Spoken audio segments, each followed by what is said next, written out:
Good morning students.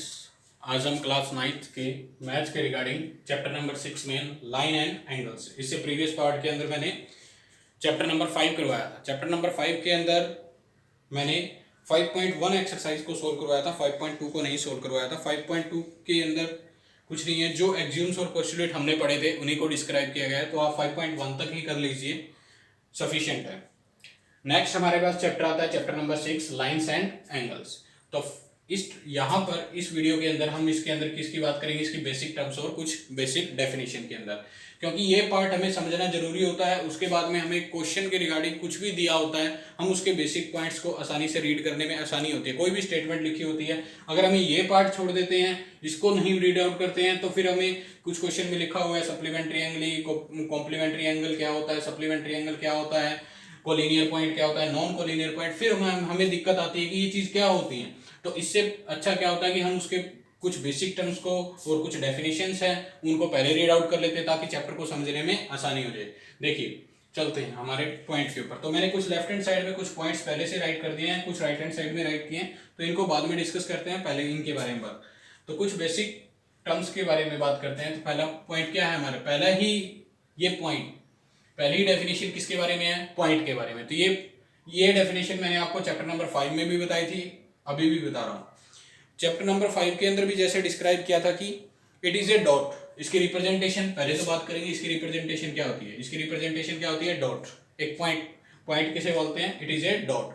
Dot there is a no dimension, जिसका कोई dimension नहीं होता। There is a no length, no breadth, no height. बस इतना से राइट करते हैं कि देयर इज नो डायमेंशन, जिसका कोई भी डायमेंशन नहीं होता। देयर इज नो डायमेंशन कहने का मतलब they have no length, no breadth, no height, जिसके अंदर ना तो कोई लेंथ होती है, ना कोई ब्रेथ होती है, ना कोई हाइट होती है, उसे दैट इज ए पॉइंट। उसे क्या बोला जाता है, एक पॉइंट। अब आती है लाइन सेगमेंट। ये क्या होती है, लाइन सेगमेंट। मैंने इसके अंदर क्या नहीं लिखा, लाइन के बारे में नहीं लिखा कि लाइन क्या होता है, व्हाट इज लाइन। नेक्स्ट है हमारे पास ये point, what is line. Line क्या होती है, लाइन जब मैं बहुत सारे, वैसे तो हमारे प्लेन के अंदर या प्लेन पेपर के ऊपर देख लिए, बोर्ड के ऊपर देख लिए, बहुत सारे पॉइंट्स हैं। मैंने क्या किया, एक फिक्स पॉइंट को उठाया और उसको इस तरीके से ज्वाइन कर दिया। तो ये शेप इस साइड से भी एक्सटेंड हो सकती है, इस side. There is no end point, जिसका कोई भी एंड पॉइंट नहीं है। लेफ्ट साइड से भी कितना भी एक्सटेंड कर सकता हूँ, राइट साइड भी कितना भी एक्सटेंड कर सकता हूँ। तो ये क्या है, इसकी नोटेशन की बात करें तो इसकी नोटेशन क्या होती है, दोनों साइड एरो लगा दीजिए, दैट इज ए लाइन। ये इसकी एरो की, ये इसकी लाइन की नोटेशन होती है, रिप्रेजेंटेशन होती है। अगर कहे कि कोई ए बी कोई लाइन है, आप कैसे शो करोगे, तो हम क्या लिखेंगे, ए बी राइट कर दिया मैंने, उसके ऊपर मैंने ऐसा सिंबल लगा दिया, ये इसकी। अब ये क्या शो करता है कि ए बी क्या है, एक लाइन है। अगर मैं ये लिखता ए बी, ये लिख देता, इसके दो पॉइंट बना दिए, तो ये क्या है, लाइन सेगमेंट। क्योंकि लाइन सेगमेंट में क्या होता है, जिसका एंडिंग पॉइंट भी हो और स्टार्टिंग पॉइंट भी हो, that is called line segment. But line क्या होती है, दे हैव या there is a no ending point,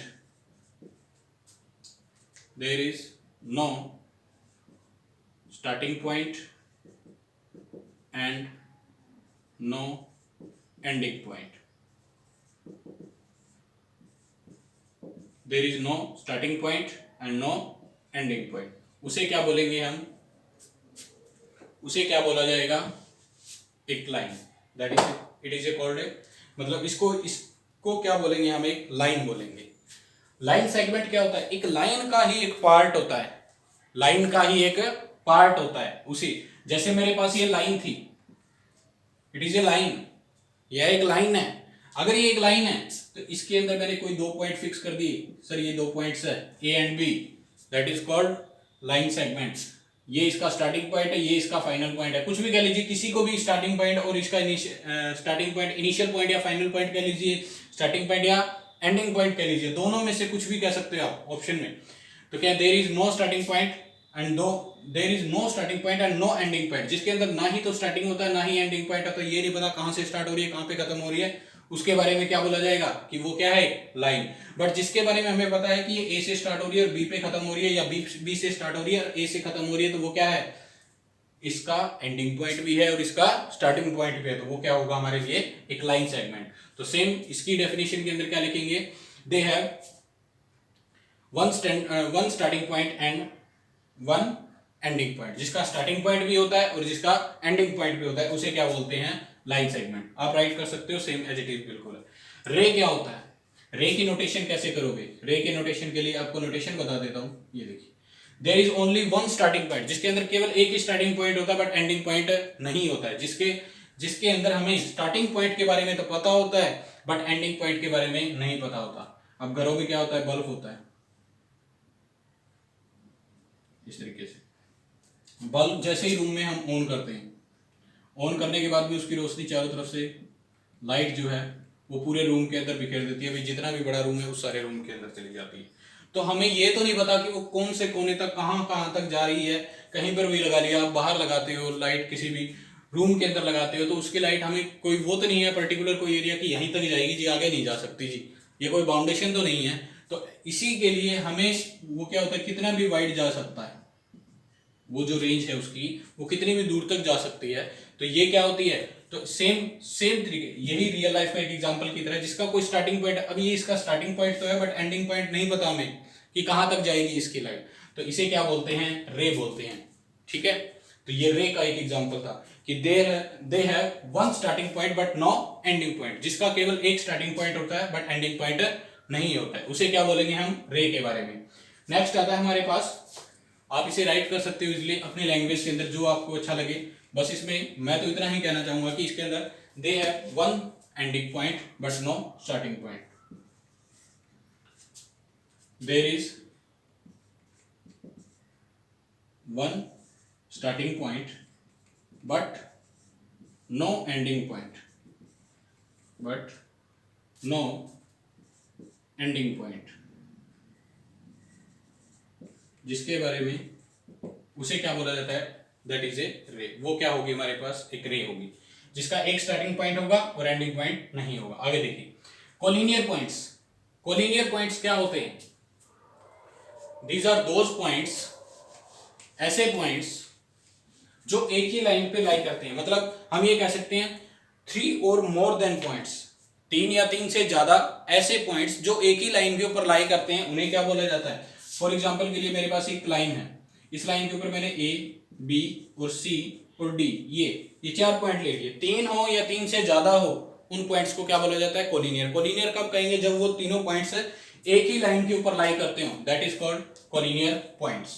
non collinear की बात आती है, ऐसे पॉइंट्स तीन या तीन से ज्यादा जो एक ही लाइन के ऊपर लाई नहीं करते हैं। फॉर एग्जाम्पल के लिए जैसे मेरे पास क्या है, ये है एक लाइन है, लाइन के अंदर ए पॉइंट यहाँ हो गया सर, बी पॉइंट यहाँ है, सी पॉइंट यहाँ हो गया और डी पॉइंट यहाँ है। क्या ये तीनों पॉइंट्स किसी एक लाइन के ऊपर लाई कर रहे हैं, नहीं कर रहे हैं, तो ये किसकी नोटेशन, ये किस में आएगा, नॉन कोलिनियर पॉइंट्स। तो कोलिनियर पॉइंट्स क्या होते हैं, जिसके अंदर तीन या तीन से ज्यादा बोल सकते हैं हम, कि तीन या तीन से ज्यादा जिसमें पॉइंट्स होते हैं वो एक ही लाइन के ऊपर लाई करे तो कोलिनियर पॉइंट है, अदरवाइज वो क्या है, non collinear points. Got it. आगे चलिए, नेक्स्ट हमारे पास एग्जांपल किसके बारे में, पॉइंट हमारे डेफिनेशन किसके बारे में है, एंगल के बारे में। व्हाट इज एंगल, एंगल क्या होता है, व्हेन टू लाइंस और टू रेज और टू लाइन सेगमेंट्स, कुछ भी लगा लीजिए, दो लाइन हो, दो लाइन सेगमेंट हो या फिर दो रेज हो, जब आपस में कहीं पर किसी एक पॉइंट पर इंटरसेक्ट करती हैं या किसी एक एंड पॉइंट पर मिलती हैं जाके, दो लाइंस, दो रेज, दो लाइन सेगमेंट्स आपस में किसी एक एंड पॉइंट पर जाकर मिलती हैं, तो वो क्या बनाती हैं, angle, they formed an angle. बस इतनी सी बात। इसकी नोटेशन क्या होती है, इस तरीके से, एल की सी शेप होती है बट थोड़ा सा इसको टेढ़ा कर दिया जाता है ऊपर वाली साइड को।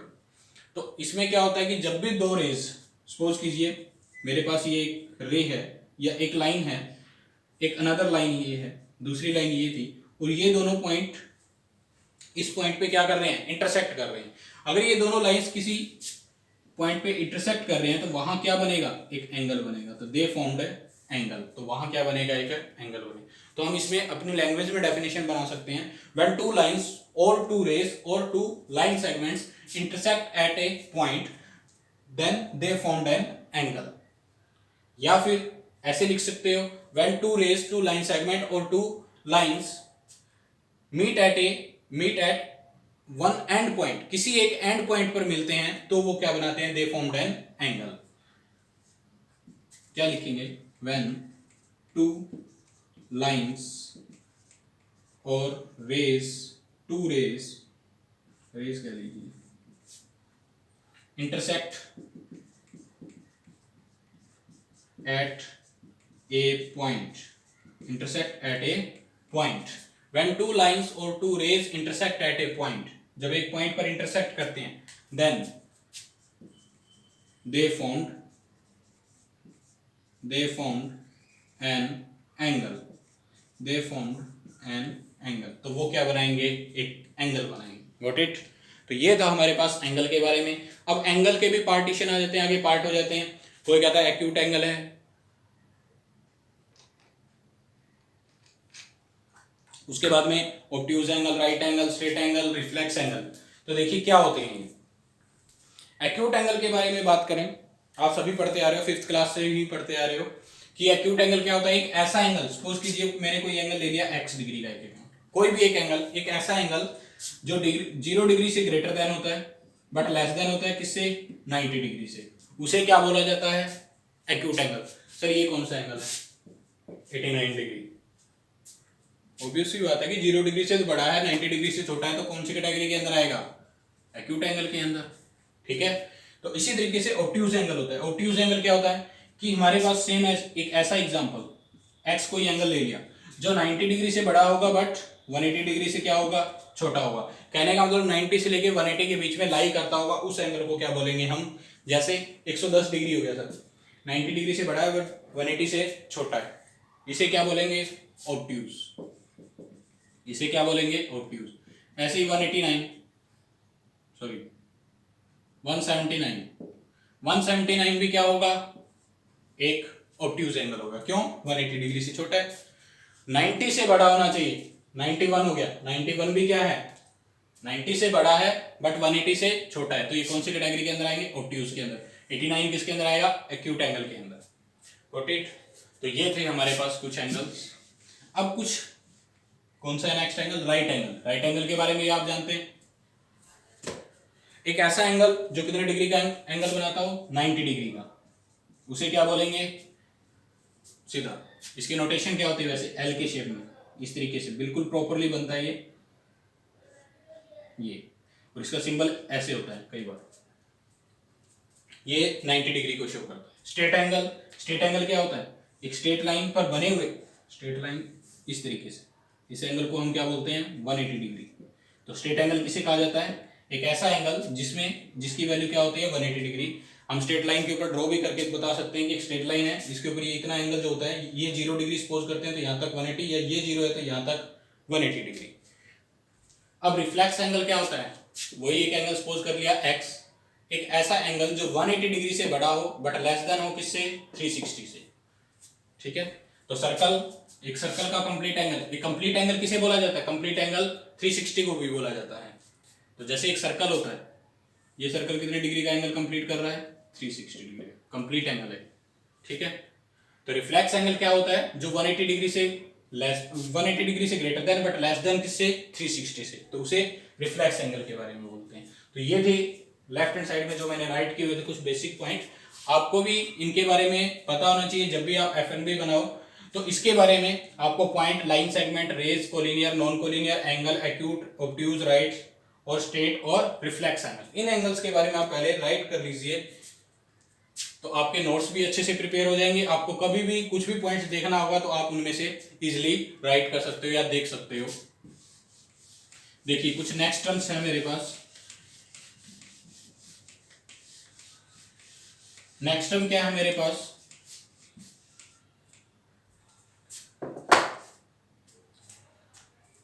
कॉम्प्लीमेंट्री एंगल के बारे में बताया गया है।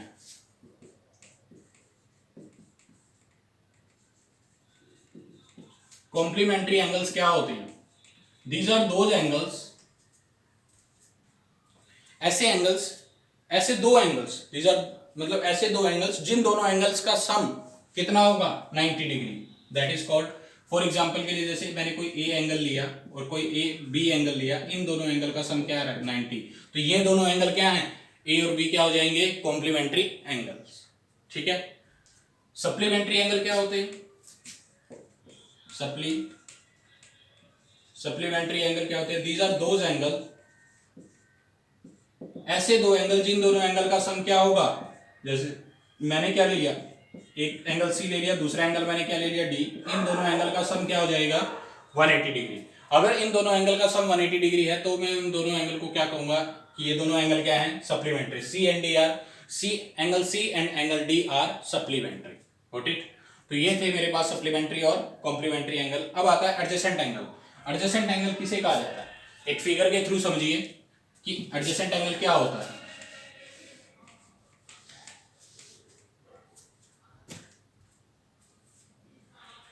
देखिए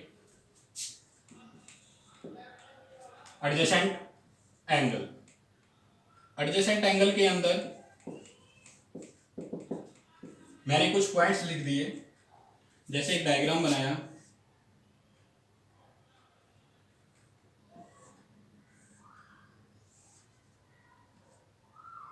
ये है ए ओ बी और ये पॉइंट क्या हो गया मेरे पास सी।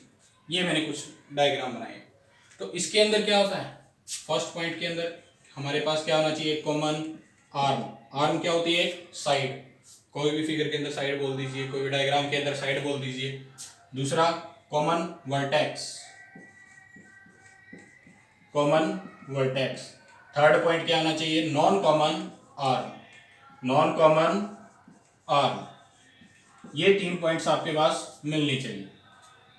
नॉन कॉमन एडजेसेंट एंगल के लिए 3 ये कंडीशन होती है कि हमें हर हालत में ये तीनों मिलने ही चाहिए, ये कंडीशन है। अगर वो ये तीनों कंडीशन नहीं मिलती हैं किसी भी डायग्राम के अंदर तो वो क्या है, एडजेसेंट एंगल नहीं बना रहे। अब एंगल कैसे बन रहे हैं इसके अंदर, ये वाले बन रहे। इसको मैंने नोटेशन के लिए ये कह दिया कि ये this angle and this angle are adjacent when in which common arm, common vertex, non common arm. अब ये होती क्या चीज है, देखिए इस डायग्राम से समझिए। जो कॉमन आर्म होती है, अब ये देखिए एंगल ए ओ सी, ये कोई भी एंगल का नाम होता है ए ओ सी, या इसको हम क्या लिख सकते हैं, इसका नेम सी ओ ए। ये आपके लिए बहुत जरूरी है इस चैप्टर के अंदर कि कोई भी एंगल का कैसे नाम राइट करते हैं। अब ये एंगल बीच में बन रहा है ना, तो इसके अंदर किसके ऊपर बनेगा, ओ के ऊपर बन रहा है, तो ए ओ सी या सी ओ ए, ये दोनों आप राइट कर सकते हो। इसी तरीके से दूसरे एंगल का नाम क्या है, सी ओ बी, सी ओ बी या बी ओ सी। ये मेरे पास क्या है दूसरे एंगल का नाम। आप दोनों में से कोई भी नेम राइट कर सकते हो, ये नेम होता है बस एक तरीके से। अब अगर मैं ये दोनों, ये पूछ रहा है कि क्या ये दोनों एंगल एडजेसेंट एंगल होंगे, तो इसके अंदर क्या कॉमन आर्म है, common arm yes. Angle A O C को बनने के लिए ओ सी आ रही है, उसके अंदर ओ सी आ रही है। एंगल ए ओ सी को बनाने के लिए ओ सी वर्ड आ रहा है, ओ सी वर्ड भी आ रहा है। वैसे भी ये ओ सी क्या एक साइड है, तो साइड का यूज हो रहा है। अब बी ओ सी या सी ओ बी एंगल को बनाने के लिए, सी ओ बी एंगल को बनाने के लिए क्या ओ सी एंगल फिर से, ओ सी साइड फिर से आ रही है यस। तो क्या ये कॉमन होगी, तो हम लिखेंगे ओ सी क्या है हमारे पास, कॉमन आर्म, कॉमन आर्म। दूसरी बात, अब कॉमन वर्टेक्स के रिगार्डिंग बात करते हैं। कॉमन वर्टेक्स में क्या है, जब कॉमन वर्टेक्स, जब भी कोई दो लाइन सेगमेंट, जब भी कोई दो रे, जब भी कोई दो लाइंस आपस में किसी एक पॉइंट पर मीट करते हैं, जैसे अब ये क्या है कॉमन वर्टेक्स। कॉमन वर्टेक्स जब ये दो लाइंस थी, ओ बी एक लाइन सेगमेंट है, ए ओ, ये दोनों और ये थर्ड लाइन भी आपस में एक ही पॉइंट पर मिल रही हैं, तीनों एक ही पॉइंट से जनरेट हो रही हैं, तो हम क्या कह देंगे, ओ पॉइंट जो है, पॉइंट ओ, ओ पॉइंट क्या बन गया, कॉमन वर्टेक्स बन गया मेरे पास। ये मेरे पास क्या है, कॉमन वर्टेक्स। अब नॉन कॉमन आर्म क्या होती है, नॉन कॉमन आर्म क्या होती है, ओसी कॉमन आर्म भी हो गया, ओ पॉइंट क्या हो गया, कॉमन वर्टेक्स भी मिल गया। अब नॉन कॉमन, जो कॉमन साइड है उसके बाकी साइड देखिए, ये मेरे पास कॉमन साइड थी, इसके अदर साइड में और ये साइड में ये क्या है मेरे पास, तो ए ओ और ओ बी, ये दोनों क्या है, non common arm, non common arm है मेरे पास। Got it. तो ये था एडजेसेंट एंगल का। तो कोई भी दो एंगल एडजेसेंट कब हो सकते हैं, जब उनके अंदर कॉमन आर्म मिले, कॉमन वर्टेक्स और नॉन कॉमन साइड्स। इनको साइड्स भी बोल सकते हैं, आर्म को हम क्या बोल सकते हैं, साइड। तो एक कॉमन साइड है मेरे पास, कॉमन वर्टेक्स। कॉमन वर्टेक्स का मतलब जिससे दोनों लाइन तीनों लाइन जो भी हैं वो एक ही पॉइंट से जनरेट हो रही हो, वो हमारे पास क्या है, कॉमन पॉइंट। कॉमन वर्टेक्स भी बोल सकते हैं, कॉमन पॉइंट भी बोल सकते हो, या फिर हम ये कह सकते हैं कि ये तीनों लाइंस आपस में किसी एक पॉइंट पर आके मिल रही हैं, वो भी बात सही है। नॉन कॉमन क्या होता है, जो नॉन कॉमन का मतलब जो कॉमन है उसके साइड में दो कॉमन साइड्स होनी चाहिए, तो नॉन कॉमन आर्म है हमारे पास, तो इसे क्या बोलेंगे, एडजेसेंट एंगल। नेक्स्ट देखिए, नेक्स्ट पॉइंट हमारे पास क्या है, लीनियर पेयर। लीनियर पेयर क्या होगा, सबसे अच्छा कॉन्सेप्ट है इस चैप्टर के अंदर, सबसे ज्यादा यूज होने वाली बात है लीनियर पेयर। पेयर का मतलब जोड़ा होता है वैसे तो एक स्ट्रेट लाइन हमेशा कितने डिग्री का एंगल बनाती है, straight line makes an 180 degree. आपको ये बात ध्यान रखनी है कि एक स्ट्रेट लाइन हमेशा कितने डिग्री का एंगल बनाती है, 180 डिग्री का। तो उसी बात का यूज करेंगे कि एक स्ट्रेट लाइन के ऊपर बने हुए सभी एंगल्स का सम अगर 180 हो तो उसे हम क्या बोलते हैं, one linear pair. For example के लिए अभी तो मैंने इतना ही राइट किया कि मेरे पास ये ए बी सी और डी ये लाइन, तो सी डी कोई लाइन थी जो ए बी को इंटरसेक्ट कर रही है, मतलब ये कोई लाइन सेगमेंट है, ये देखिए यहाँ ई तक बढ़ा देता हूँ, ए बी कोई लाइन सेगमेंट है और डी ई कोई लाइन सेगमेंट है, ये दोनों आपस में इंटरसेक्ट कर रहे हैं किस पॉइंट पे, सी पॉइंट पे। तो यहां पर ये कोई ना कोई एंगल बनेगा, यहां पर कुछ ना कुछ एंगल बनेगा, ठीक है। तो इस एंगल का नेम दे देता हूं, नेम देने का मतलब क्या है, ए सी डी और डी सी बी, इन दोनों एंगल का सम जो होगा, इस एंगल का और इस एंगल का, दोनों एंगल का सम क्या हो गया, 180। क्यों, क्योंकि एक स्ट्रेट लाइन के ऊपर बने हुए हैं, that is called linear pair. अब सिंपल सी लैंग्वेज में क्या कह सकते हैं, एक ही लाइन पर बने हुए ऐसे दो एंगल जिन दोनों एंगल का सम क्या होगा, 180 डिग्री, उसे क्या बोलते हैं, लीनियर पेयर। Got it. तो क्या था कि एक ही लाइन पर बने हुए ऐसे दो एंगल जिन दोनों एंगल का सम क्या हो, लीनियर पेयर। सपोज कर लिया मेरे पास ये एंगल ए है और ये एंगल बी है, एंगल का नेम दे दिया मैंने, कोई एंगल ए है कोई एंगल बी है, तो angle A plus angle be in दोनों का सम क्या हो जाएगा, 180 डिग्री, ठीक है। ये था, इसे क्या बोलते हैं, लीनियर पेयर। अब अगर एक ही स्ट्रेट लाइन के ऊपर बहुत सारी लाइंस आ गई, जैसे ये एंगल बन रहा है ए, ये बी, ये सी और ये डी और ये ई, ये 5 एंगल बन रहे हैं मेरे पास। तो ये बन किस पे रहे हैं, एक स्ट्रेट लाइन ए बी के ऊपर बन रहे हैं, एक स्ट्रेट लाइन ए बी के ऊपर बन रहे हैं। तो अगर ये स्ट्रेट लाइन ए बी के ऊपर बन रही है तो इन सभी का सम क्या होगा, इसका रीजन क्या लिखते हैं, ये क्या होता है, लीनियर पेयर। जैसे angle A plus angle B plus angle C plus angle D, इनके आगे एंगल की वैल्यू नहीं लगाएंगे भाई, क्योंकि ये तो वैल्यू है इस एंगल की। Angle A plus B plus C plus D plus E, इन पांचों का सम क्या हो जाएगा, लीनियर पेयर। एक ही लाइन पर बने हुए ऐसे सभी एंगल्स का सम जिनका सम क्या होता है, 180 डिग्री, उसे क्या बोलते हैं, लीनियर पेयर। ये बात आपको ध्यान रखनी है। अब पहले वाले डायग्राम के अंदर मैंने एंगल ही दो बनाए थे, तो इसलिए मैंने कहा कि एक ही लाइन पर बने हुए ऐसे दो एंगल जिन दोनों एंगल का सम क्या होता है, 180। जनरली दो के लिए होता है, अगर दो से ज्यादा के लिए भी आ जाए तो भी यही कॉन्सेप्ट है, तो भी क्या रहेगा कि एक ही लाइन पर बने हुए सभी एंगल्स का सम क्या होता है, 180 डिग्री, तो उसे क्या बोलते हैं, लीनियर पेयर। Got it. तो ये था लीनियर पेयर का कॉन्सेप्ट, बहुत जगह यूज करेंगे इस 6 चैप्टर के अंदर, देखते रहिए अभी। नेक्स्ट है हमारे पास vertical opposite angle. Vertical opposite angle, इसको शॉर्ट में लिखते हैं हम VOA। ये पहले भी आ चुका है, 8th क्लास में भी रिपीट हो चुका है, VOA, वर्टिकल अपोजिट एंगल। जब भी दो लाइन सेगमेंट, जब भी दो लाइंस या जब भी दो रेस एक दूसरे को क्रॉस करती हैं, मतलब जहां क्रॉस का सिंबल बनता है वहां कौन सा एंगल बनेगा, हमेशा वर्टिकल अपोजिट एंगल। जब भी दो लाइंस किसी भी तरीके से, तो ये एंगल जो होता है, अगर ये एंगल ए है तो ये एंगल भी कितने डिग्री का होगा, ए डिग्री का होगा। ये एंगल अगर बी है तो ये भी कितना होगा, बी होगा। इसे क्या बोलते हैं, वर्टिकल अपोजिट एंगल। वर्टिकल है, अपोजिट ऐसे हो गया, किस तरीके से भी देख लीजिए, एंगल तो बना ही रहे हैं, तो इसे क्या बोलेंगे, vertical opposite. When two lines, two rays, two line segment intersect at a point then they form vertical opposite angle. कोई भी जब भी दो लाइंस, सपोज कर लिया ये पी क्यू कोई लाइन थी, आर एस कोई अनदर लाइन थी, ये इंटरसेक्ट कर रहे हैं किस पॉइंट पे, ओ पॉइंट पे, तो दे फॉर्म वर्टिकल अपोजिट एंगल। अब वर्टिकल अपोजिट एंगल की जैसे एक एग्जांपल के थ्रू, ये एंगल 45 है, ये एंगल 50 लगा लीजिए, ये एंगल 50 डिग्री है, ये एंगल कितना है 130 डिग्री। बाकी बाकी एंगल फाइंड आउट करने के लिए बोल रहा है ए बी सी, इन तीनों एंगल की वैल्यू फाइंड आउट कीजिए। ये क्वेश्चन हमने 8th में कर चुके हैं, फिर भी देख लीजिए। अब हमें पता है कि यहाँ दो लाइन क्रॉस कर रही हैं, एक दूसरे को क्रॉस कट कर रही हैं, इंटरसेक्ट कर रही हैं। इंटरसेक्ट कर रही है तो ए की वैल्यू क्या है, अब इसके बी के अपोजिट में कौन सा एंगल है 50 डिग्री, तो बी भी कितना हो जाएगा 50, बिकॉज वर्टिकल अपोजिट एंगल, क्योंकि ये दोनों एक दूसरे के अपोजिट है। अब इसी तरीके से ये अगर 50 डिग्री है तो क्या ये एक स्ट्रेट लाइन थी, कौन सी, इसका नाम मैंने पी क्यू दिया हुआ था। P Q is a straight line, अगर स्ट्रेट लाइन है तो क्या लीनियर पेयर बनेगा, यस। अगर लीनियर पेयर बनता है इन दोनों एंगल का सम क्या होता है 180 डिग्री। अगर ये 180, ये पूरा क्या बनेगा, ये एंगल पूरा कितने डिग्री का बनेगा 180 डिग्री का, 180 डिग्री का बनेगा, जिसमें से एक एंगल कितने का है 50 का, तो ये एंगल कितने का हो जाएगा 130 का। अगर ये इतना एंगल 130 का है, ये 130 का है, तो ये एंगल भी कितना का आ जाएगा 130 का। तो ये क्या होता है वर्टिकल अपोजिट एंगल 130। अब इस एंगल की वैल्यू 130 क्यों आई, रीजन क्या होगा vertical opposite angle, got it. तो ये था हमारे पास वर्टिकल अपोजिट एंगल के बारे में। नेक्स्ट है इंटरसेक्टिंग लाइंस।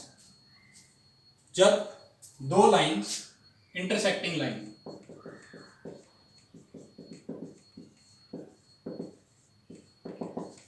जब दो लाइंस जैसे पी क्यू लाइन होगी और एक आर एस लाइन होगी, एक दूसरे को किसी पॉइंट पे कट करती हैं तो उसे क्या बोलेंगे, these two lines are intersecting line. अगर वो कट नहीं कर रही हैं तो क्या बोलेंगे नॉन इंटरसेक्टिंग लाइन। अगर कट नहीं भी करती हैं तो क्या होंगे, जैसे मैंने ये दो लाइन ड्रॉ की, पी क्यू लाइन, एक दूसरी लाइन आई कौन सी R S line, R S line. तो अब ये क्या कह रहा है, हम कह रहे हैं कि पी क्यू लाइन को आर एस लाइन इंटरसेक्ट कर रही है, कट कर रही है at a point T, that is called intersecting line. तो ये दोनों लाइन क्या है, हम ये भी तो कह सकते हैं कि आर एस लाइन को पी क्यू लाइन भी तो कट कर रही है, किस पॉइंट पे टी पॉइंट पे। तो ये दोनों लाइंस क्या है इंटरसेक्टिंग लाइन, बस इतनी सी बात है इसके बारे में। अगर ये दोनों को कट नहीं करती हैं, मान लिया ये पी क्यू लाइन होगी और यही आर एस लाइन होगी, ये दोनों को कट नहीं कर रही, कट नहीं कर रही है तो इसका मतलब क्या है, ये दोनों लाइंस पैरेलल होंगी। आपको दिख रहा है पैरेलल के लिए सिंबल क्या होता है, ये चीज, ये किसके लिए लिखते हैं हम पैरेलल लाइंस के लिए। तो ये दोनों लाइंस क्या हो जाती हैं पैरेलल लाइंस। अब आता है ट्रांसवर्सल लाइंस। जब भी दो कोई पैरेलल लाइंस होती हैं, एक लाइन पी क्यू, दूसरी लाइन आर एस, इन दो पैरेलल लाइंस को एक थर्ड लाइन कट करती है और दो अलग अलग पॉइंट पे कट करती है, टी हो गया क्यू हो गया, दो अलग अलग पॉइंट पे कट कर रही है, तो इस लाइन को क्या बोला जाता है ट्रांसवर्सल लाइन, गॉट इट। तो ये होती है जब टू पैरेलल लाइंस को थर्ड लाइन कोई कट करती है तो उस लाइन को क्या बोला जाता है ट्रांसवर्सल लाइन। और ये क्या होता है इंटरसेक्टिंग पॉइंट, इनको क्या बोलते हैं इंटरसेक्टिंग पॉइंट्स, गॉट इट। तो ये था इस चैप्टर के बेसिक कुछ टर्म एंड डेफिनेशंस के बारे में, जिसके बारे में आपको इस चैप्टर को करने से पहले पता होना चाहिए ताकि स्टेटमेंट समझने में आसानी हो, गॉट इट। तो ये था हमारे पास, आप इसको स्टेटमेंट इन सभी पॉइंट्स को आप अपनी FNB के अंदर या कोई नोटबुक के अंदर राइट कर लीजिए, फिर उसके बाद में चैप्टर के बारे में पढ़ेंगे। तो इस पार्ट में बस इतना ही, आगे नेक्स्ट वीक पार्ट के अंदर कंटिन्यू करेंगे।